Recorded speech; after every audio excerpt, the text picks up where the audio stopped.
চলে আসলাম আপনাদের জন্য নতুন একটা ভিডিও নিয়ে। হ্যালো এভরিওয়ান, আপনারা সবাই কেমন আছেন? আমি আলহামদুলিল্লাহ ভালো আছি। এই যে দেখেন, খড়ির চুলায় চুলার ঘুগনি করা হচ্ছে। খড়ির চুলায় চুলার ঘুগনি খুবই মজা লাগে, খুবই টেস্টি হয় বন্ধুরা। তো এই যে আজকে চলে আসলাম ইফতারের চুলার ঘুগনি করার জন্য। এই যে দেখেন, খুব দারুণ ফ্লেভার বের হয়েছে।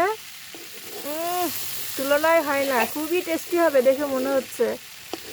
তো বন্ধুরা, আপনারাও এভাবে খড়ির চুলায় চুলার ঘুগনি করে খাবেন, খুবই মজা লাগবে।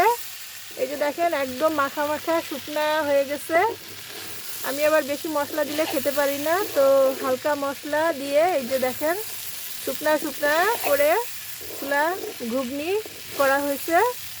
তো আজকের মতো বিদায় নিচ্ছি। সবাই ভালো থাকবেন, সুস্থ থাকবেন। আল্লাহ হাফেজ।